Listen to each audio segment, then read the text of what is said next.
le që ka arrit me përqasjen me në politike shqiptare, mirë po i ka përqa dhe komunitetit. Po nuk ka ngel alternativ tjetër, sepse si mundet me i besu dikush mo zotit Kurti, kur nuk ka qenë korrekt me nismën social-demokrate, ftesa që ka bo lidhës demokratike të Kosovës, nuk ka qenë fair. Do me thonë, ka qenë një farë lloj ftese, po me ignorancë, sepse ju keni bo dhe me partneritete dhe me partitë e tjera, pse s'po bëni me lëvizjet vetëvendose, do me thonë, krejt oferta që u ka bo partitë e tjera për koalicion nuk kanë qenë fair dhe drejt. Dhe ajo, ma e çuditshme që ka ndodhur në këto zgjedhje ka qenë që le që ka arrit me përqasjen me në politike shqiptare, mirë po i ka përqa dhe komunitetit, sepse komunitetet në fakt, se cila parti që i ka pas numrat bashkë me komunitete me e bo qeverin, kanë bashkëpunu dhe o dosh në atë klim t'i lejoj dhe veprojnë, sepse ju e dini që me kushtetuti ju takon me qenë pjesë e qeverisë, dhe në asnjë formë njerëzit që i ka pas në kabinetin qeveritar, ndoshta me i shantazhu dhe me thonë që ne do të jemi edhe do të bashkëpunojmë veç me Albin Kurtin. S'ka ndodhur në historinë parlamentare asnjëherë një gjë e tillë, dhe tash kjo po ndodh veç prej Albin Kurtit.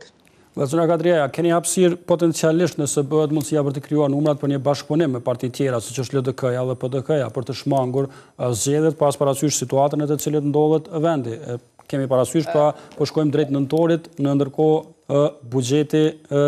nuk është i miratuar askund. Po. Veç kemi hi tash në afate kushtetuese, deri te dielën zoti Kurti e ka mundësinë që t'i dërgojë te presidentja që t'i thot që i ka 61 vota për formimin e qeverisë, dhe pas të thirret seanca e Kuvendit të Kosovës për formimin e qeverisë, në rast që nuk i ka,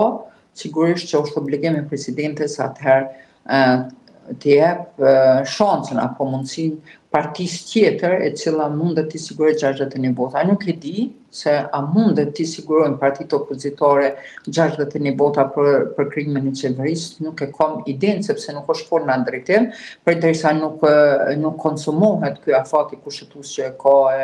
afatet ligjore që ka Albin Kurti, me pas mbetet shifet se a ka mundësi të formohet qeveria pesh partive opozitare apo do të shkojmë zgjedhje të reja. Kadriaja, një pyetje sa i përket çështjes së nënkryetarit të Kuvendit. Një lëndë ka shkuar në gjykatë kushtetuese, nuk ka ende një vendim. Si e konsideron Aleanca për Radhëmirinë e Kosovës situatën me Kuvendin? A e konsideroni ju të konstituar legjshëm zgjedhjen pra të nënkryetarit Nenad Rashić?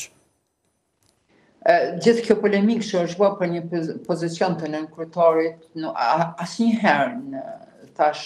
asnjëherë nuk ka ndodhur që të politizohet çështja e nënkryetarëve, sepse me rregullore të Kuvendit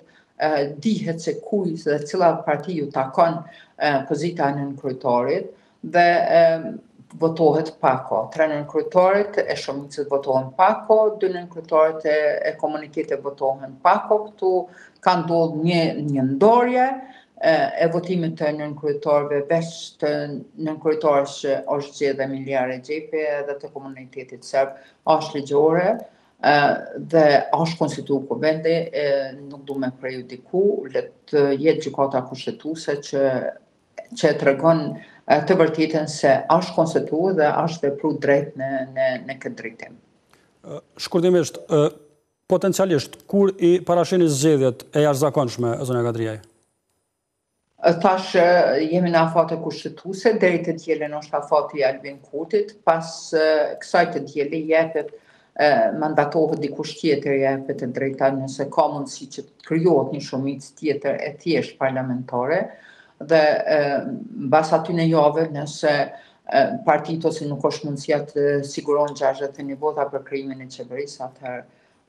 mbetet të shpallën zgjedhjet e parakohshme.